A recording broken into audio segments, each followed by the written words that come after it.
7, 8, 9 बस 2 तास मात्र मार्गदर्शनाला मिळालं. 2 तासामध्ये खूप ओतडून घेऊन आम्ही आजचा विषय कमीत कमी मात्र अनुष्ठानाबद्दल माहिती सांगितली पाहिजे. नेमकं मात्र नुसतं काय कोणी करावं अनुष्ठान आणि अनुष्ठानाचा फायदा काय. अनुष्ठान कोणी करावं म्हणजे ज्याला कामधंदा नाही होत व त्यांनी करावं का. ज्याला घरी काही कामच नाही त्यांनी अनुष्ठानाला बसायचं का. आणि ज्याच्या पाठीमागे काही मात्र दुःख पीडा आहे त्यांनी अनुष्ठान करायचं का. अनुष्ठान सगळ्यांसाठी आहे. अनुष्ठान म्हणजे आपल्या अंतःकरणाची स्वच्छता आहे. अनुष्ठान म्हणजे आपल्या संचिताची स्वच्छता आहे. अनुष्ठान म्हणजे आपल्या नशिबाची स्वच्छता आहे.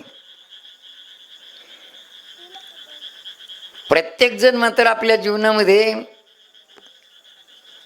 सुख शांतीसाठी धडपडत असतो आणि प्रयत्न करूनही मात्र अपयश, प्रयत्न करूनही शारीरिक स्वास्थ्य नाही, प्रयत्न करूनही शांतता नाही. म्हणून मात्र या पद्धतीने याचं कारण काय. बरेच जण प्रश्न पुछतात आम्हाला का श्रद्धेने आम्ही सगळं करतो पण नेमकं असं का म्हणून होतं. श्रद्धेने आम्ही सगळं करतो पण असं का होतं वा. त्याला काहीतरी कारण आहे. तुम्हाला सगळ्यांना माहिती आहे प्रत्येकाच्या घरामध्ये आरसा आहे का नाही. आरसा प्रत्येकाच्या घरात आरसा आहे का नाही. प्रत्येकाच्या घरात आरसा आहे. मग आरशात तोंड पाहिला. आरसा महिन्यातून एकदा पुसावा लागतो का दररोज पुसावा लागतो. भाषा समजते ना आमची. महिन्यातून एकदा पुसावा लागतो का दररोज पुसावा लागतो. दररोज पुसावा लागतो ना आरसा. आरसा दररोज पुसावा लागतो. नाही तर महिन्यातून एकदा जर पुसला ना आरशावरचीच घाण दिसत ना. बरोबर आहे का नाही. तशा पद्धतीनं मात्र तुम्ही जेव्हा यश नाही, आरोग्य नाही, शांती नाही त्यावेळेला तुम्ही मात्र विचारता मला का नेमकं माझ्या नशिबात काय आहे. कर्ज मिटेल का, पैशाला पैसा लागेल का, नातू पंतोचं किंवा मुलाचं लग्न होईल का, घर होईल का, गाडी होईल का. असंख्य प्रश्न तुम्ही विचारतात. पण खरं सांगू तुम्हाला तुमच्या नशिबात आणि संचितात परमेश्वराने सगळं लिहून ठेवलंय. पण नशिबात संचितात लिहून ठेवलेलं ज्या अर्थी आपल्याला सापडत नाही त्या अर्थी मात्र कुठंतरी चुकतंय. नशिबाला संचिताला आलेली मलिनता काढल्याशिवाय तशी आरशावरची घाण पुसल्याशिवाय आपला चेहरा स्पष्ट दिसत नाही. तसे नशिबाची संचिताची मलिनता काढल्याशिवाय तुम्हाला तुमच्या नशिबात संचितात परमेश्वराने काय लिहून ठेवलं ते दिसत नाही. मग आता तुम्ही म्हणा नशिबाला संचिताला मलिनता येते कशी हे पण माहिती पाहिजे ना. बरोबर आहे ना. दररोज मात्र नाक साफ करतो, दररोज खकरे वगैरे काढून मात्र तोंड साफ करतो, दररोज कान साफ करतो, दररोज डोळे साफ करतो. मग नशिबाला संचिताला मलिनता येते कशी. ही गोष्ट आपल्या जीवनात दररोज मात्र जे जे कार्य आपल्या हातून होतं ना त्या कार्यातून मात्र आपल्या नशिबाला संचिताला मलिनता येते. जसं मात्र शेती व्यवसाय आपल्यासाठी आपल्या परिवारासाठी म्हणजेच पोटासाठी ते करणे आपल्याला. बरोबर आहे का नाही. मग ते करत असताना शेतीची नांगरणी करणं किंवा कुठल्याही प्रकारची मशागत करत असताना शेतीच्या पिकावरती औषधं मारणं, त्यामध्ये निंदण करताना खुरपाताना काही करताना किडे माकुडे मात्र मरतात. तुम्ही म्हणतात आम्हाला किडेच दिसत नाही पण किडे माकुडे मरतात. त्या निष्पाप जीवनाच्या निष्पाप जीवांची हत्या आपल्याकडून होते. हीच ती मात्र नशिबाला संचिताला आलेली मलिनता. तुम्ही म्हणणार मग आता संचिताला नशिबाला जर समजा शेतीची मशागत करताना कळत नकळत झालेल्या जीवाच्या हत्येमुळं जर नशिबाला संचिताला मलिनता येत असेल तर मग खाणं पिणं सोडून द्यावं लागेल. खाणं पिणं सोडायचं नाही. त्याच्याकरता मात्र संत महात्मे जे असतात कधी डोकं विसरत नाही. डोक्याचा एक केस तुटला, एक जीवाची हत्या केल्याचा दोष लागतो.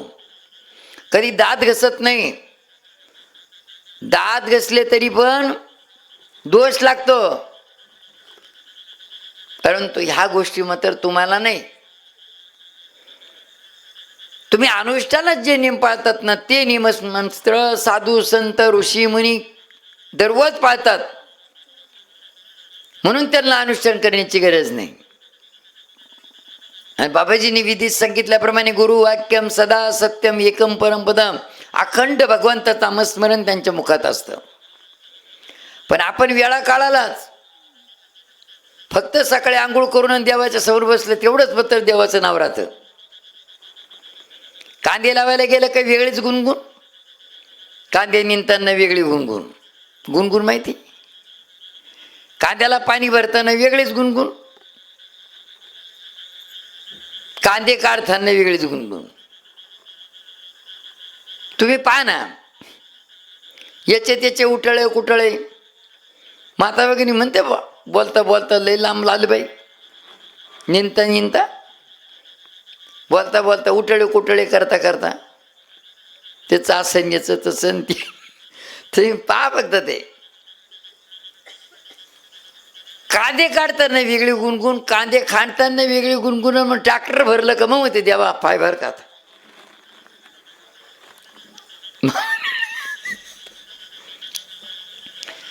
आणि सावत्यानं केला म्हणा.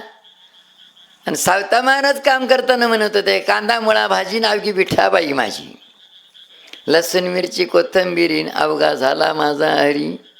आपण जर कांदे लागवड करण्यापासून जर त्याचं नाव घेत राहिलो, ट्रॅक्टर भरले म्हणायचीच गरज नाही पाय म्हणून. समजतं तुम्हाला. म्हणून मात्र अशा पद्धतीनं काम करत आपल्या मनामध्ये भगवंताचं नामस्मरणच नाही. संकट आलं का देव, संकट आलं का देव. म्हणून याच्याकरता मात्र तुम्हाला अनुष्ठान करण्याची गरज आहे. त्यात मात्र पुन्हा दररोजचं दळण दळतो आपण. दररोजचं दळण दळत असताना त्यामध्ये सोंडकिडे असते. कमीत कमी पायलीवर दळण्यामध्ये 1 2 3 4 5 तरी सोंडकिडे राहते. तुम्ही म्हणाल कुठे राहते ते धान्यामध्ये राहते. तुम्ही काही दाणे फोडून पाहत नाही. तुम्ही म्हणते त्या सोंड्याचा विचार केला तर मग जेवण सोडावं लागेल. कोण दाणा फोडून पाहणार आहे. मग ते दळ अशी जर समजा प्रत्येक हप्त्याला 5-5 सोंडकिडे मरत असेल तर वर्षाचे किती झाले. म्हणून अशा निष्पाप जीवांची मात्र हत्या आपल्याकडून होते. त्याच्यामुळे आपल्या नशिबाला संचिताला मलिनता येते. मुंगी मारण्याचा सुद्धा आपल्याला अधिकार नाही. मग अनुष्ठान आहे. मग म्हणजे डोळ्यानं न दिसणाऱ्या जीवाला सुद्धा आपल्याकडून त्रास होता कामा नाही. त्याला म्हणते अनुष्ठान. मग तशाच पद्धतीचे मात्र नियम पाळायचे. वर्ष 6 महिन्यामध्ये तरी आपल्याकडून एक अनुष्ठान झालं पाहिजे. तेव्हा आपल्या नशिबाची संचिताची मलिनता जाईल. ना आपल्या नशिबात संचितात काय ठेवले परमेश्वराने ते आपल्याला सापडेल. घर आहे, गाडी आहे, कांदे आहे, वांगे आहे, कर्जही मिटन, सगळ्या गोष्टी घडल. अनुभव घ्या तुम्ही. म्हणून अशा पद्धतीनं हा योगायोगे अनुष्ठानामध्ये नुसतं बसायचं नाही. अनुष्ठानाला बसले नुसते बसलेच, पण अनुष्ठानामध्ये जप करायचं आहे. अनुष्ठानाला बसायचंच नाही पण जप करायचं आहे. नाही तर मग काही अनुष्ठानाला बसले म्हणजे बसलेच, फराळ खाऊन बसले, फराळ खाऊन झोपले आणि अनुष्ठानला बसले. तर विचार करा, अनुष्ठानवाल्यांना सांगता मी, प्रत्येक वेळेस आज पहिला दिवस आहे म्हणून का आपल्या 7 दिवसाच्या सगळ्या जपामध्ये मात्र वाटेशी पडणार आहे. तेवढं 7 दिवसात कमवा, बरोबर, तेवढं 7 दिवसात कमवा. का तुम्हाला फराळ देणारे त्यांनाही द्यावं लागेल, हे मंडप उभं करणारे त्यांनाही द्यावं लागेल, लाइटिंग बिटिंग लावणारे त्यांनाही द्यावं लागेल का नाही, पाणी पिण्याची व्यवस्था करणारे त्यांनाही द्यावं लागेल, बरोबर ना. आणि आम्ही बी मात्र दररोज आराडणारे, आम्हाला बी राहू न दे बाकींचे चिताला देऊन टाकी. काही ना मात्र 100 100 200 अनुष्ठान केले, पण काही नाही, बरोबर आहे का नाही. काही मात्र कळायला लागल्यापासून मात्र वाऱ्या करू राहिली, पंढरीच्या वाऱ्या. अजून काही पांडुरंग भेटला नाही. का म्हणून इकडून दिंडीमध्ये जाते, चहा चालत नाही, दूध घ्या, थंड पाणी चालत नाही, गरम घ्या, थंडी वाजती गोधडी घ्या. भाषा समजते ना. आता जो मात्र आपल्याला थंडी वाजायच्या वेळेला गोधडी देत असेल तर तो म्हणत पांडुरंगा तिकडं नाही येऊ शकत, पण मी गोधडी दिली याच्यातच पांडुरंग पाहतो मी, फक्त माझं मुलाचं लग्न होऊ दे. झालं, गोधडी दिली आणि गठोडं बांधून दिलं. समजायचं, एखाद्याने मात्र चहा चालत नाही, दूध दिलं असन, ते म्हणत असन माझे कांदे चांगले होऊ दे. एखादं थंड पाण्यानं आंघोळ करत नसन, गरम पाणी दिलं असेल तर ते म्हणलं माझ्या कांद्याला भाव येऊ दे, माझं घर होऊ दे. अशा सगळ्या समस्या घेऊन ये वारीला पायी जातं. पांडुरंगाचं दर्शन घेतलं, यांनी वारी केलेलं सगळं पुण्य पांडुरंग जमा करून घेतो आणि वारीमध्ये ज्यांनी ज्यांनी सेवा केली त्यांना वाटून देतं आणि हे मोकळंच घरी येतं. आणि काय मात्र 100 वाऱ्या झाल्या पण पांडुरंग काही भेटला नाही. मोकळाच कार्यक्रम हा. समजतं तुम्हाला. देवाची भक्ती करत असताना सेवा कोणाकडून घेऊ नये. सेवा कोणाकडून घेत असताना तेवढं पुण्य आपण कमावं का त्या तेवेचं फळ मात्र देऊन आपल्याला काहीतरी शिल्लक राहावं. समजते ना तुम्हाला. म्हणून अशा पद्धतीनं मात्र अनुष्ठानामध्ये हा एक मात्र दये. अनुष्ठानात कोणते कोणते नियम पाळायचे. नुसतं अनुष्ठानाला बसायचं नाही, नित्य अनुष्ठाने. आणि तुमच्यामध्ये जितकी जबरदस्त शक्ती. आमच्या अख्यांक तुम्हाला माहिती आहे का, 15 वर्ष 3 महिन्याच्या साधनेत फक्त एक वेळेस वर्ष झाला तर 1 वर्ष वाढलं. 1 वेळेस स्पर्श झाला 1 वर्ष वाढलं. परमेश्वराने सुचवलं होतं 12 वर्षाची साधना, पण मात्र तिथं स्टेजवरून फुलं टाकताना 12 वर्षी बाहेर निघणार, 11 वर्ष स्टेजवरून फुलं टाकताना 1 जणाचा स्पर्श झाला. 12ची झाली 13. आता 13 वर्षी बाहेर निघणार तर 12व्या वर्षी मात्र स्टेजवरून साधनागराकडे जाताना जटला सुटल्या म्हणून खाली बसलो, तिथं 1 जणाचा स्पर्श झाला. 13चे झाले 14. आता 14 वर्षी बाहेर निघणार, 13व्या वर्षी मात्र तिकडून आलं साधनागरापाशी जाताना 1 जणाचा स्पर्श झाला. 14चे झाले 15. निचा स्पर्श झाला तर 3 वर्ष 3 महिने वाढले. विचार करा. तुमचा आजचा पहिलाच दिवस, उद्यापासून मात्र कळन तुम्हाला की नेमकं बा आपल्याला 2 दिवस झाले तरी कंबर दुखू लागलं, गुडघे दुखू लागलं. महाराजांनी 15 वर्ष 3 महिने कशी साधना केली असेल. बस असं कळलं ना तुमचं अनुष्ठान सफल झालं. म्हणजे सांगायचं तात्पर्य तुम्हाला समजलं का. हां, तिथं मात्र अनुभव येणार तुम्हाला. पण त्याच्यात मात्र नियम आणि मानव धर्म हा मात्र सर्वांच्या उपकाराची जाणीव ठेवणं हा मानवाचा धर्म आहे. आणि अनुष्ठानातून तेच शिकायचं आपल्याला. अनुष्ठानातून तीच आपल्यातली दैविक शक्ती जागृत करायची आपल्याला. सगळ्यांमध्ये देवाचं अधिष्ठान आहे, सगळ्यांमध्ये देवाचं अधिष्ठान आहे. देव नाही अशी थोडी सुद्धा जागा नाही, देव नाही अशी थोडी सुद्धा जागा नाही. हे तुमच्या समोर मात्र फुलं पडलेले. ज्या टायमाला ती उमललं असेल ना त्या टायमाला आणि आत्तापर्यंत ह्या फुलाचा आनंदाचा क्षण आहे, आनंदाचा क्षण ह्या फुलाचा. आता मात्र ते तिकडं पडले ना ते तुमच्याकडं पाहत असेल, काय म्हणत असेल, आता आमचं कसं होईल. तुम्ही उठल्यानंतर पाय देणार त्याच्यावरती हे विचार करत असेल, आता उद्या माझं कसं होईल. समजते ना भाषा तुम्हाला. पण हेच फूल जर समजा आपण जमा करून एखाद्या झाडाच्या बुडाला टाकलं, नमस्कार केला, तर ते तुम्हाला चांगला आशीर्वाद देईल. असा जिवंत माणूस देणार नाही आशीर्वाद, असं फुल आशीर्वाद देईल तुम्हाला. त्याचं अंतकरण आपल्याबरोबर बोलतं, पण त्याची भाषा आपल्याला समजत नाही. आणि ती भाषा आपल्याला समजायला लागली ना तर त्याला नित्य अनुष्ठान म्हणतं, त्याला नित्य अनुष्ठान म्हणतं. या फुलाची भाषा समजली. प्रत्येक वस्तूची भाषा आपल्याला समजली पाहिजे. एखाद्या मुक्या जनावराकडे तुम्ही पाहिलं, एकदम निरखून पहा त्याच्याकडं, त्याचे डोळे पाण्यानं भरलेले असते. ते काहीतरी सांगत असतं पण वाचा नाही त्याला. पण काय सांगतं, तुझ्यासारखंच होतो मी, तुझ्यासारखंच होतो. पण दुसऱ्याच्या उपकाराची जाणीव ठेवली नाही.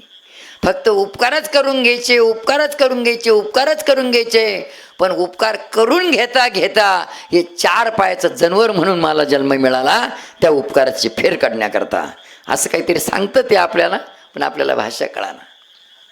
म्हणून मात्र त्याच्याकरता अनुष्ठानामध्ये निर्जीव वस्तू जरी असली तरी परंतु मात्र ती आपल्याबरोबर बोलते, बस काहीतरी सांगते. समजून घ्या. गुलकाडी, गुलकाडी मात्र अगरबत्ती पेटवली, दिवा पेटवला आणि तिला मात्र फेकून दिलं, झालं का? झालं ना. मी नसते तर दिवा कसा पेटवला असता. काडीची पेटी रिकामी झाली ती फेकून दिली. ती काय म्हणन, झालं का तुझं आता, झालं का? मी नसते तर काय भीतीला काडी उघडली असती. आयुष्यभर जो दारू पितो, आयुष्यभर तंबाखू खातो, गुटखा खातो, आयुष्यभर आईवडिलाला त्रास देतो, आयुष्यभर याचा बाणखोर त्याचा बाणखोर, आयुष्यभर लाबाड्या करतो ना, त्याला सुद्धा वाटतं का मी मरून गेल्यानंतर माझी राख मात्र गंगेत नेऊन टाकावं. वाटतं का, वाटतं का नाही? तशा पद्धतीनं ज्या वस्तूकडून आपण काम करून घेतलं त्या वस्तूला वाटणार नाही का आपल्याला सद्गती मिळावं म्हणून. म्हणून मात्र आपलं कर्तव्य आहे ती आपल्याबरोबर बोलत नाही तरी तर त्या काड्या जमा करून ठेवायच्या, याला काळाला त्या उपयोगी पडतील आपल्याला. बरोबर आहे ना. आज आपण जर समजा, आता एक उदाहरण सांगतो तुम्हाला. जशी मात्र नाकामध्ये हाड वाढलं, नाकामध्ये हाड वाढलं असं कोणी कोणी सांगते, श्वास घ्यायला त्रास होतो. नाकामध्ये पोळी झाली, त्याला माळीन म्हणते, माळीन पोळी झाली, श्वास घ्यायला त्रास होतो. अशा वेळी किंवा एखाद्या दमाचा आजार आहे, श्वास घ्यायला त्रास होतो. अशा वेळी मात्र एक पर्याय आहे तर जी अगरबत्ती तुम्ही लावली ती अगरबत्ती जळून गेल्यानंतर त्या अगरबत्तीची काडी फक्त असं वास घेत जा, हा त्रास कमी होतो. नाकातली ती पोळी गायब होती. श्वासोश्वासाचा त्रास मात्र, दमाचा आजार सुद्धा जातो. नाकाचं हाड वाढलं असन ते सुद्धा जातं. म्हणून अशा अनुभव किती सांगायचं तुम्हाला. एकदा त्यांना मात्र ते हाड वाढलं असं सांगितलं आणि मेडिकल पॉईंटमध्ये काढलं. आमच्याकडे आम्ही सांगितलं कशाचं हाड काय, आम्ही म्हणलं अशी अशी अगरबत्ती बवळा आणि अशा पद्धतीने ती अगरबत्ती जळीपर्यंत जप करा आणि त्या अगरबत्तीची खालची काडी तिचं फक्त वास घेत राहा. बस अशा पद्धतीनं करता करता मात्र त्याचा तो त्रासच गेला आणि ते मिलिटरीत पोलीसमध्ये व्यवस्थित झालं. मग काय सांगितलं का आपण उपकाराची जाणीव ठेवणं, पण तुम्ही जर त्या अगरबत्तीच्या काड्या फेकून देत राहिला आणि वेळ प्रसंगाला जर उपयोगात आणायचं म्हणले होते म्हणून कामापुरतच मामाई म्हणजे कमीत कमी वेळ प्रसंगाला सुद्धा तर त्यांनी आपलं काम करावं. बरोबर आहे. एखाद्या व्यक्तीचं तुम्ही काम केलं नाही आणि तुमचंच काम आडलं, मग त्याच्याकडे गेलो तो काय म्हणन? तुम्ही त्याचं काम केलं नाही वेळाला आणि तुमचं काम आडलं मग गेल्यावर तो म्हणन ना कामापुरताच मामा आहे म्हणजे. तसं माणसाकडून काम करून घेतं असं नाही, निर्जीव वस्तू सुद्धा आपल्याला सहकार्य करतात. म्हणून अशा पद्धतीनं मात्र अनुष्ठानामध्ये तर आपण ह्या गोष्टीबद्दल विचार करायचा का प्रत्येक वस्तू आपल्याबरोबर बोलते, याला म्हणते अनुष्ठान. ते नित्य अनुष्ठान. इथून मात्र गुलकाडी असेल काही असेल, आता इधर ती माता आहे, आपण सगळे मात्र हिच्यावरतीच सगळं वास्तव्य करतो, पोट सुद्धा हिच्यावरतीच भरतो का नाही. ही धरती माता आहे आणि आपली शेती जी आहे तर ती बी धरती माताच जगणी. आणि घर बांधलं ती धरती माताच, ढोरा गुरांचा गोठा केला ती धरती माताच का नाही. पण आपला कार्यक्रम उलटा आहे. एखादी गोमाता जणली असेल आणि ती दूध देत असेल तर ती गोमाता, आणि ती जणत नाही लागवड होत नाही ती खाटी, मग गोमाता नाही कधी. एखाद्या जमिनीमध्ये कांदे वांगे पिकत ती मात्र धरती माता, आणि एखाद्या जमिनीमध्ये याड्या बाबळी ती धरती माता नाही का. तिला सुपीक केलं तर ती सुद्धा पिकण ना. असा मतभेद मात्र तुम्ही करतात आणि म्हणून तुम्ही मागे येतात. म्हणून अशा पद्धतीनं या ठिकाणी सगळ्यांना समान धरायचं. कोण केव्हा कामं पडल हे काही सांगता येत नाही. म्हणून मात्र सर्वांमध्ये सर्वभूती पाहे एक पांडुरंग, सगळ्यांमध्ये देवाला पाहिजे अशी तुमची भावना असेल ना, त्याला नित्य अनुष्ठान म्हणतात. नित्य अनुष्ठान अशी भावना तुमच्यामध्ये ठेवा. बस अशा पद्धतीनं मात्र आज एवढंच सांगून मात्र कार्यक्रमाला पूर्णविराम देऊ. उद्या मात्र आपल्या अनुष्ठानाबद्दल काही नियम वगैरे हे ते सांगू. आणि संध्याकाळची वेळ जास्त आहे तर संध्याकाळचं मार्गदर्शन हे ठरलेलं आहे. आज मात्र आपल्याला अनुष्ठानाबद्दल आणि देवांबद्दल सांगायचं होतं. त्यानंतर उद्याचं जे हे तर आपल्या 10 देशांचं मध्ये आपण बसलो, हे 10 देशांबद्दलचं मार्गदर्शन. तिसऱ्या दिवसाचं मार्गदर्शनी आपण सगळ्या गोष्टी मात्र करत असतो, पण नेमकं काय होतं नेमकं ते कळत नाही. आपण चुकतो कुठं. जसं मात्र उदाहरण म्हणून आपण कधी कधी सांगतो, वायर सगळी वरून चांगली दिसते पण लाईट लागून नाही राहिलं, म्हणजे मधीच भ्रष्ट झाली की काय, फॉल्ट पाहावं लागेल काय. अशातलं मार्गदर्शन मात्र तिसऱ्या दिवशी राहील.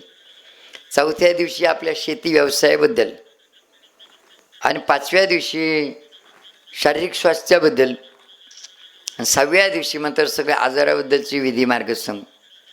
फक्त ह्या ठिकाणी जो मुद्दा आहे त्या मुद्द्यावरती तुमची काही शंका असेल तर मात्र एका कागदावरती चिठ्ठी लिहून मात्र ते द्यायची. हां, म्हणून मात्र चिठ्ठी लिहून दिली तर त्या मुद्द्यावरती थोडंसं फुलं बिलं वाढदिवस आहे त्यांचं. हां, तर चिठ्ठी लिहून दिली ना, त्याच मुद्द्यावरती आपल्याला सखोल माहिती सांगता येईल. आता बाकीच्या गोष्टी मात्र तुमच्या अनुभवातल्या आहे का नाही. शेती व्यवसाय तुम्ही करतात का नाही, बरोबर आहे ना. केव्हा कोणतं औषध मारायचं हे तुम्ही चटकन सांगणार. हां, आणि कोणत्या वेळेला कांदे लावायचे आणि कोणत्या वेळेला काढायचे, बरोबर आहे ना. लोकांच्या कांदे लावायचं टायमानं आपण उलट टाकत राहिलो, लोक येडं म्हणते ना आपल्याला, पण तुम्ही हुशार आहे तिथं बरोबरच करशाल ते. म्हणून मात्र त्याबद्दल आता आम्हाला फक्त हे मात्र दुरून अनुभव आहे, पण तुम्ही स्वतः अनुभव घेतलेले आणि त्याच्यासाठी मात्र अशा पद्धतीनं वही पेन ठेवत जा. छोटीशी चिठ्ठी मात्र येऊन जा, त्याच्यावरती सखोल मात्र माहिती सांगू. तुमची कुठली शंका असू द्या, शंका नाही असं एकही व्यक्ती नाही. आणि ती शंका प्रश्न समस्या त्याचं उत्तर नाही असं काही प्रश्न नाही, फक्त विचारला पाहिजे. म्हणून मात्र आणि सकाळची वेळ आहे, सकाळच्या वेळेला मात्र अनुष्ठानार्थी इतर व्यक्ती येतील तर त्यांनी मात्र प्रश्न विचारावा. सकाळी त्याचबद्दल मार्गदर्शन, सकाळी कुठलाच प्रश्न नाही, सकाळी फक्त तुमच्याबद्दलच सकाळी. म्हणून आज मात्र हा पहिला दिवस आहे आणि तुम्हाला कायमस्वरूपी नाही सांगत, तुमची जशी इच्छा असेल तशा पद्धतीनं, पण अनुष्ठान जोपर्यंत चालू आहे तोपर्यंत मात्र आजूबाजूच्या परिसरातल्या माता भगिनींनी भाऊदादांनी सकाळी सकाळी विधी आरतीला मात्र यावं. विधी हा माझा आत्मा आहे. विधीमधला एक एक मंत्र म्हणजे ब्रह्मांड मोलाचा एक एक मंत्र आहे. विधीच्या पहिल्या पानावरती पहा प्रस्तवनामध्ये तर असे बाबाजींनी काही चमत्कार करून दाखवले विधीच्या मंत्राची, मृत्यू संजीवनी. म्हणून अशा पद्धतीनं आपण सुद्धा अनुभव घ्या. नुसतं विधीचं दर्शन घेतलं तरी मात्र तुमची इडापिडा जाते. नुसतं मात्र तुमच्या महत्त्वाच्या कामाला, कुठल्याही कामाला, शारीरिक स्वास्थ्याच्या बाबतीमध्ये विधीच्या पुस्तकावर ते विभूतीची पुडी बांधून ठेवा आणि त्या विभूतीच्या पुडीचा उपयोग करा, तरी तुमचं काम सिद्ध होऊन जातं. विधी हा माझा आत्मा आहे. म्हणून मात्र विधीमधले मंत्र आपण वाढदिवसाच्या निमित्ताने मात्र घेत असतो. आज ह्या दोन अनुष्ठानाची सुरुवात